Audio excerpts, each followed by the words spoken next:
Bom, pessoal, boa tarde. Desculpa aí um pouco dos improvisos aqui na hora da apresentação. Meu nome é Erlon, como eu já fui apresentado.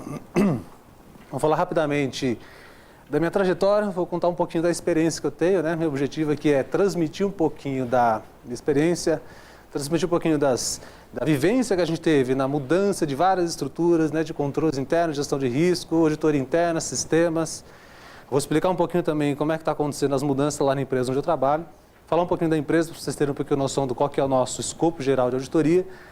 E depois eu vou comentar um pouquinho como é que a gente implantou essa tecnologia, né? Esse tipo de auditoria, né? Alguns conhecem como auditoria remota, mas o nome técnico é auditoria contínua, né? E ela se divide entre algumas frentes, como monitoramento de controles internos, né? Ou o famoso CCM, auditoria contínua e a própria análise de dados. E aí eu conecto aí um pouco da estrutura no processo do Audit Express, né, que é uma das ferramentas que a gente usa para fazer gestão de auditoria, formalização de papéis de trabalho, né, e padronizar os processos da auditoria interna. Existem algumas soluções já que você consegue montar a câmera, e à medida que a câmera vai capturando transações, que é aquele, né, check-out do caixa, ele está passando produtos, né?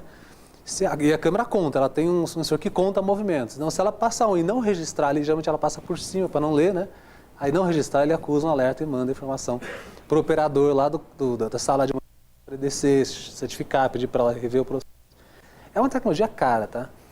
Precisa ser assim, uma loja que realmente mereça e tenha muita ocorrência desse tipo. Não é uma coisa para você fazer 100%.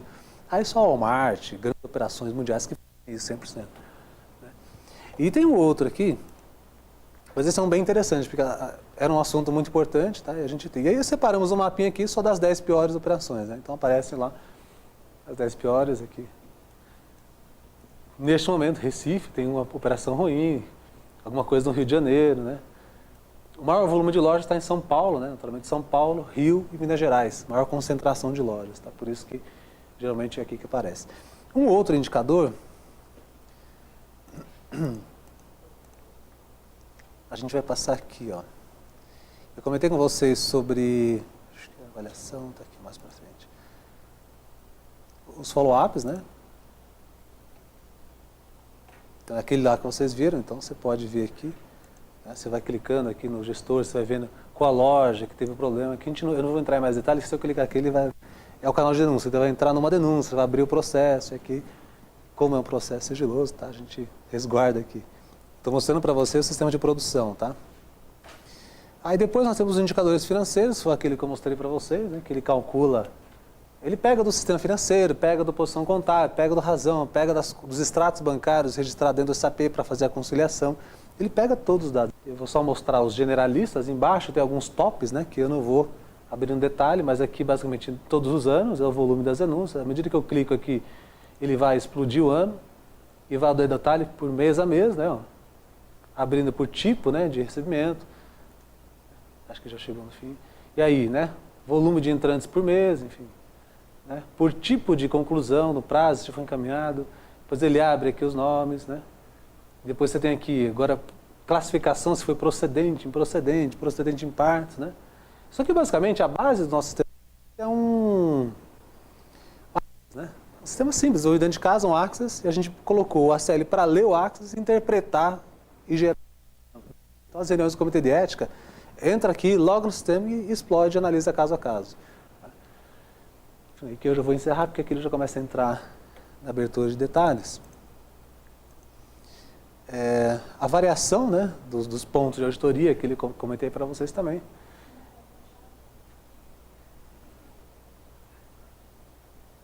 Então, na verdade, isso aqui está a variação. Tá vendo? Ele calcula as variações.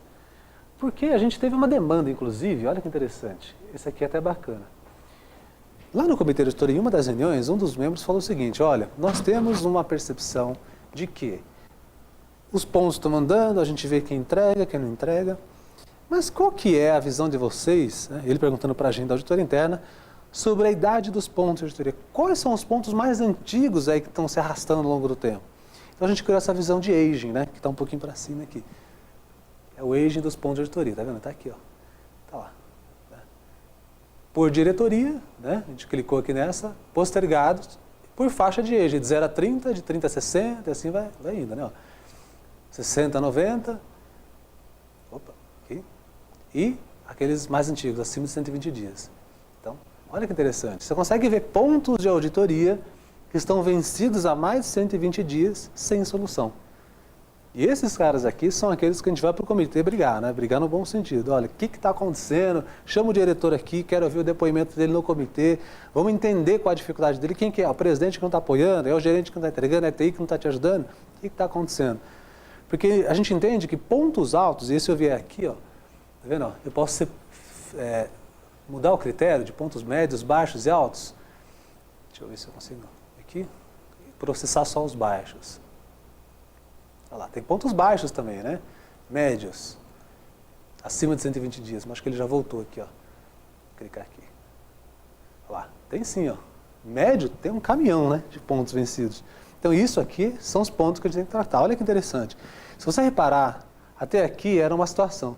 Exceto o vermelhinho aqui da expansão, que a gente foi uma situação pontual, os outros todos foram caminhando para baixo. Quer dizer o seguinte, a gente fez uma ação na empresa, envolvendo a diretoria, criando indicadores, sensibilizando no bolso. Agora é meta das diretorias, né? Se eles não entregarem os pontos de auditoria dentro do exercício, eles recebem a penalização do bônus. Então a gente pega no bolso de cada diretoria aqui. Cada gerência, inclusive, que tem indicador de ponto de auditoria. Então, com essas ações, a gente conseguiu ter os indicadores para baixo, né? Nosso concorrente, que é a Renner, muito conhecida também, principalmente no Sul, a cultura do Galó, que apresenta a Renner, é muito forte, né? Ele é um cara extremamente controlador. Eu até, para trabalhar com ele, eu me daria muito bem, né? Porque é o cara que aposta muito no processo. Que ele vai até o limite, lá embaixo. E para ele não importa o processo, ele alarma 100% da loja. Alarmar é colocar a etiqueta de alarme em todos os produtos. E o varejo inteiro não faz isso. Por quê? Tem alguns tipos de mercadoria que o custo da etiqueta de alarme é maior do que o valor em si da mercadoria. Mas ele ignora, alarma tudo. É cultura, tá? Não tá certo ou errado, é cultura. Assim, cada um tem um ponto e a gente respeita, né? E a gente sempre faz conta, né? Quanto custa para manter um alarme, quanto custa para perder uma mercadoria. Se você falar para o dono de um comércio, assim, ó, você vai perder 10% da tua mercadoria. Eu falo, você está louco. Eu não quero perder nada. Eu falei, então, você vai controlar tudo? A gente sabe que é humanamente impossível controlar tudo. Por isso a gente entra no conceito, quem quiser se aprofundar um pouquinho mais, pode estudar lá no livro do COSO, aquele que eu mostrei, o COSO RM, tem o conceito lá do risco, né, residual. Que ele é dado basicamente pela avaliação do risco, que é o risco inerente, pelo controle. Isso gera o risco residual. Senhores, é isso que eu tinha para passar para vocês, né? Eu agradeço a oportunidade de estar aqui comentando um pouquinho, falando um pouquinho sobre tecnologia. Pode parecer um pouco estranho, né? Falar sobre tecnologia em auditoria. O recado que eu posso dar para vocês é o seguinte, seja qual setor você trabalha, educação, cooperativa, segurança patrimonial, bancos, serviços, não importa. A tecnologia é um grande aliado da auditoria. E aqueles que não se movimentarem minimamente pró-tecnologia, vai ficar para trás. O nosso mundo está cada vez mais dependente da tecnologia. Hoje já se discute como é que a gente vai tratar tecnologia, né? Como é que eu audito isso daqui? Entra um cara na loja, você está fazendo uma apresentação confidencial, ele tira uma foto e joga na rede social. E aí, como é que você faz a gestão desse risco? São questões mais complexas que vão ser discutidas a partir de agora.